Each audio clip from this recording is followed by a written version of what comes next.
À la première séance que j'eus de Sa Majesté, je fus d'abord très intimidé par son air imposant, mais elle me parla avec tant de bonté qu'enfin sa grâce si bienveillante me remit de la première impression que j'en avais ressentie. Ces lignes sont de Louise-Élisabeth Vigée-Lebrun, une des peintres portraitistes les plus célèbres du XVIIIe siècle. Sa Majesté n'est autre que la reine Marie-Antoinette de France. Louise-Élisabeth Vigée est née à Paris le 16 avril 1755 dans une famille d'artistes. Son père est professeur de peinture. Très vite, il s'aperçoit que sa petite Lisette, comme il aime l'appeler familièrement, est douée pour le dessin et il lui apprend à peindre avec des pastels. Malheureusement, son père meurt prématurément alors qu'elle n'a que 12 ans.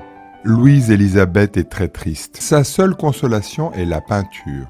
Elle décide d'étudier seule en copiant les plus grands maîtres. Et 4 ans plus tard, à l'âge de 16 ans, elle est déjà capable d'exécuter de magnifiques portraits. Louise-Élisabeth a du talent, mais à cette époque, pour être vraiment reconnue, il faut être introduit auprès du roi et de sa cour. En 1776, elle épouse le marchand d'art Jean Lebrun, qui connaît beaucoup de monde à Paris. C'est ainsi que Louise-Élisabeth, qui s'appelle maintenant Vigée-Lebrun, est présentée à la comtesse du Barry, qui est une amie de la reine Marie-Antoinette. Madame du Barry sait que la reine Marie-Antoinette cherche un artiste pour faire son portrait, ainsi que celui de ses enfants. En 1778, elle exécute le premier portrait de la reine Marie-Antoinette en robe à panier. Mais lorsque la Révolution éclate en 1789, et surtout lorsque le roi et la reine sont arrêtés puis exécutés en 1793, Louise-Élisabeth, pour échapper à la mort, doit s'enfuir en Italie avec sa fille Julie. Heureusement pour elle, sa réputation l'a précédée et tous les aristocrates lui demandent des portraits. C'est ainsi que durant les 9 années que dure son exil, elle voyage dans toute l'Europe.